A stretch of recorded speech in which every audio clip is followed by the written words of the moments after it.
what do you think about what's going on with the U.S. right now? And we're coming up 30 days, well, actually less, on the election. I'm not going to make a political statement. Okay, I'm not because I believe there are flaws in both parties. Uh, I think the flaws on the left are more evident, and particularly what my problem with the left is incompetence. They're doing things that uh, do damage and will eventually wind up doing damage to themselves and their children and the people that they care about. Is incompetence. So there's not as much incompetence in the Republican Party, but for instance, when it comes to foreign policy, I believe they're incompetent as well. Uh, I If don't there was want a to. specific point on that, just to help illustrate it for me, what would Specific point be? is how to deal with Russia. Lack of understanding of what I consider the Russian national DNA, and that is the yearning that the Russians always have had for a strong man, may that be a czar, may that have been Lenin, Stalin, or Putin, to protect them from invasions that have happened throughout Russian history.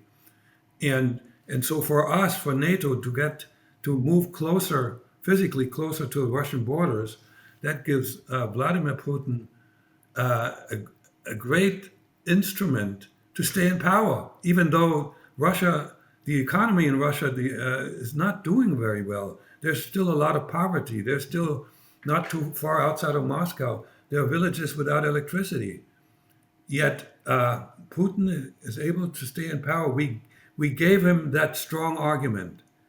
And so I don't know why there's nobody in the United States government uh, who who understands that. Now, by the way, the two most important, the most successful national security advisors were European in origin. Zbigniew Brzezinski and the German one, what's his name? It'll come to me later, but he was very well known. He advised Ronald Reagan, but a few other presidents. So people who were born in the United States and got nothing but public education, no matter at what level, do not have a good understanding of many other cultures in the world, and particularly what is most important here today is the Russian culture. I've heard people like RFK Jr. speak about that, and he seems to illustrate more of the Russian perspective in the manner that you've spoken about. I don't know if you're familiar with his statements on it, but he's No, talked a lot I about the moving of the NATO line 1,000 miles further than it should have. yeah, well, good for him, and maybe instinctively Donald Trump has that notion, uh, bec- even though the way he communicates his stance towards the dictators, I think he thinks like if he makes them compliments, they're easier to get along with. Uh, he doesn't mean it that when he said, I really think that Vladimir Putin is doing a great job in Russia. He doesn't mean that, but he doesn't have that. Nobody ever tells him that this is so easily misinterpreted. I got along really well with the guy from North Korea. We were really best friends. No, you weren't. The two of you have way too big an ego to even spend a lot of time in the same room together. Do So you think now, any of that is that he is speaking to the American public? So if he came out and said that guy's a monster, we're going to bomb him, it wouldn't go well, especially if he won.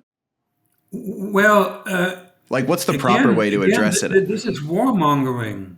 You don't want to do that. You don't want to. You don't want to. And there's one Republican senator whose name I forgot, but he's. And then there's Joe Biden, who said it out in public. They called Putin a war criminal. What does that do to promote peace. Nothing. It takes us away from that. You don't. It doesn't move the needle in our favor one bit. It is they are political statements, and I've been saying this ever since I had my first interview in the media, that when politics dominates foreign policy, we're going to make wrong decisions. Could you expand on that a little bit more? Because I think especially Americans think that foreign policy is politics. No, I'm talking about party politics. When you say something that seems to resonate internally, but it doesn't really work well on the international stage. Doesn't, particularly these threatening statements. Now, if you make a threat, in some instances, against, for instance, like real evildoers, and I'm not talking about a nation state, I'm talking about the terrorists. You make a threat and you follow through with that threat, that'll work, but don't threaten the nuclear power, for crying out loud. Okay. That's what you meant when you were saying that it's also not helpful to be overly flattering. Like giving them a whole bunch of compliments isn't going to help us in the same way that giving them a whole bunch of insults would. No, that what that does, it creates the impression in the American population that you're just being an idiot. Okay. So I'm not thinking that, but the American people, oh man, or it gives your political enemies to maintain that you're sort of in cahoots with these guys, and you're not doing a really good job covering up, keeping it secret. It makes you vulnerable politically, for sure. So just shut up. So could I ask then, what is your opinion on what Kamala Harris has been stating? Because I think she's more of the "we're going to go with Ukraine, fight to the end" kind of rhetoric. Yeah, the answer I want to give you is a term that was invented by President Eisenhower. Is called the military-industrial complex. Follow the money. Who is interested in keeping that war afloat? And the other answer is, I am no fan of Zelensky, and I tell you why. First of all, he is as corrupt as Ukraine was when it was known to be the most corrupt nation on the planet. He's playing the role as an actor. He's playing the role of his life, and I'm asking. If I met him, I would ask him, how many lives is that piece of land that Russia wants worth keeping? How many innocent people have to continue, sit down and negotiate? What is it particularly that what Putin would bring Putin to the table is to be able to declare victory and get that piece of land that is mostly occupied by Russians and not Ukrainians. And then he would have to obviously agree to behave with civility in that new acquired land. There are ways to get this done. I'm not volunteering for that. I'm not qualified.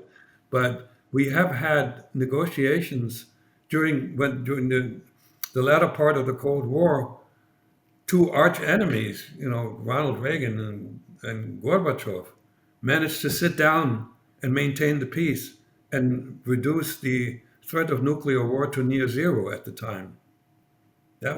It's possible, because the bottom line is, even dictators don't want to die unless they're like, radical believer in a certain religion or ideology. Then they think, they want to sacrifice themselves. But most people don't want to continue living.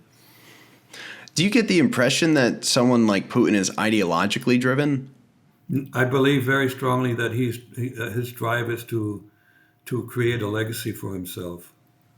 and the legacy Okay. is to become Vladimir the Great with a monument right next to Peter the Great. He's a very strong narcissist. I'm not. This is a guess. I'm not a psychologist, but when you follow his appearances in the public realm, his bragging about athleticism, his riding on a horse without a saddle, half naked, to show what kind of a macho man he is. Uh, that's narcissistic behavior, right? And all the the pomp and circumstance in Russia today, sort of like, I'm not calling him Hitler. Hitler was Hitler, but it's the Nazis did the same stuff.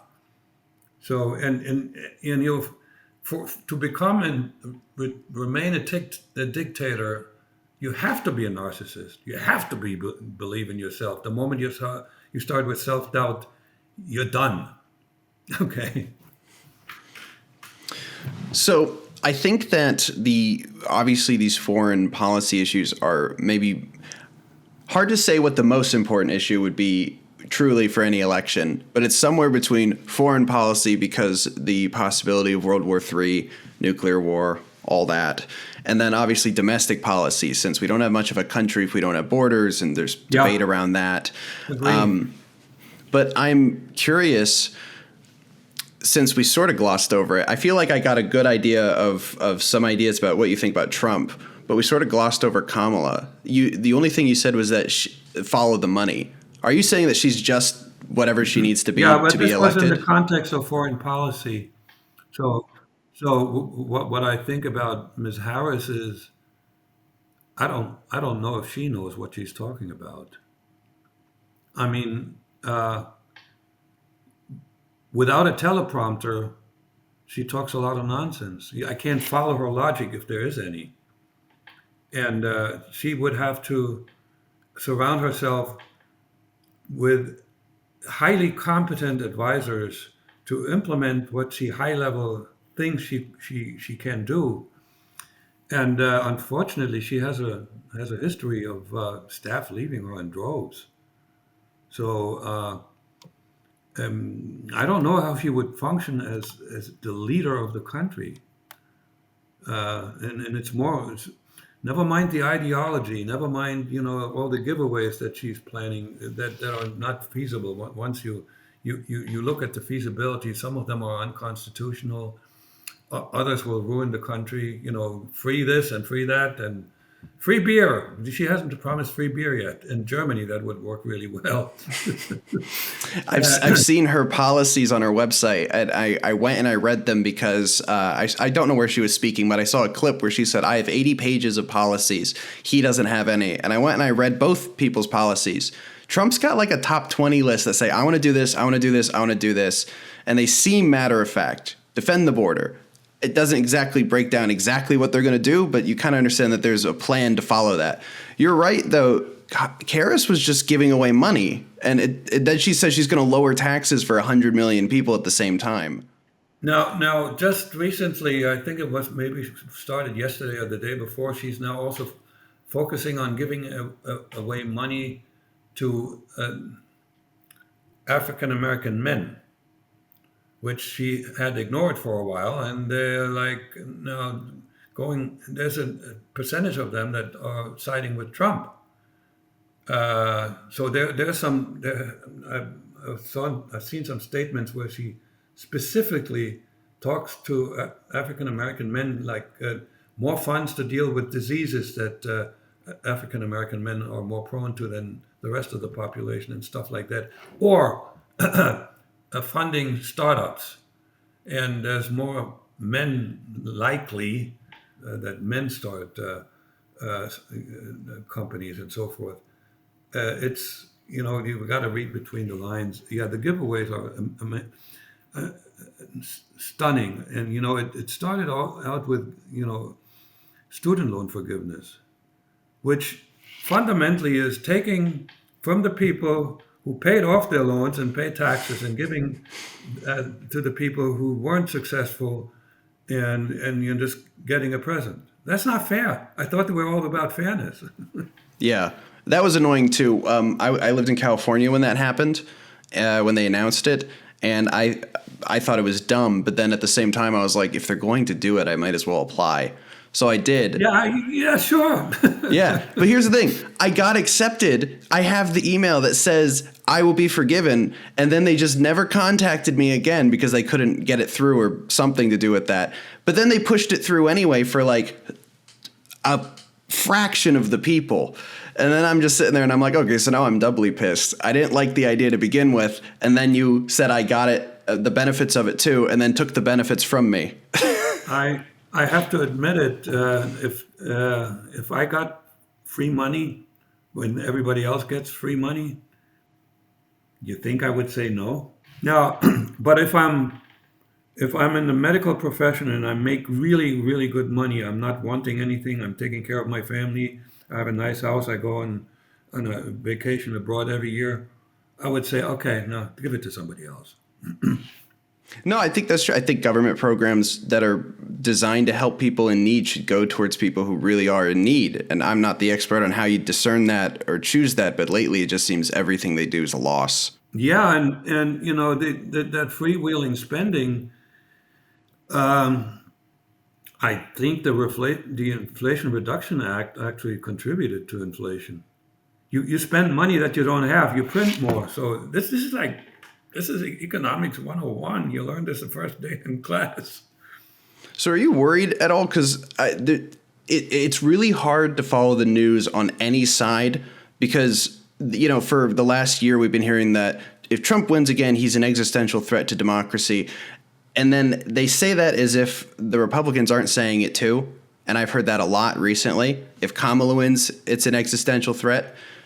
Do you think this is an existential election? I think that's not quite a political statement, but I don't think either way. I think it will take a little longer to defeat the American spirit. There are still many, many good people around. I'm living in a bubble where, none of us are partisan politically, but we have common sense. So a lot of these people that are friends of mine are entrepreneurs, and that the pioneer spirit is still around, and it has been adopted by immigrants. A lot of immigrants came here because they were attracted by the ability to make something of their lives and not be subjected to like government restrictions all the time.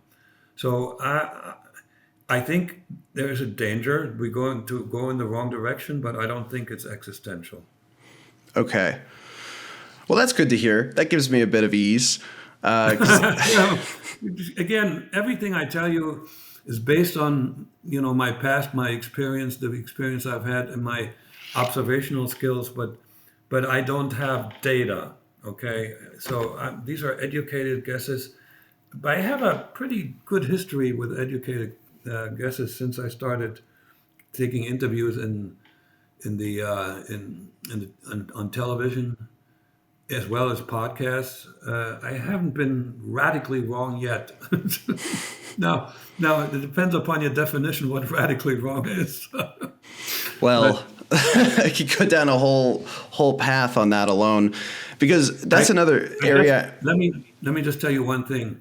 I never claim to be an expert in anything that I have an opinion about, and that includes myself. I'm not an expert in myself either, because I have proven to myself that I was wrong.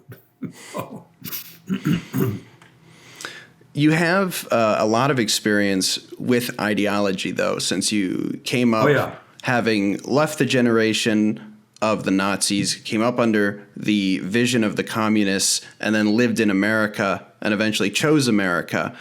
I am curious, do you see rises of ideology in America that worry you in any specific area?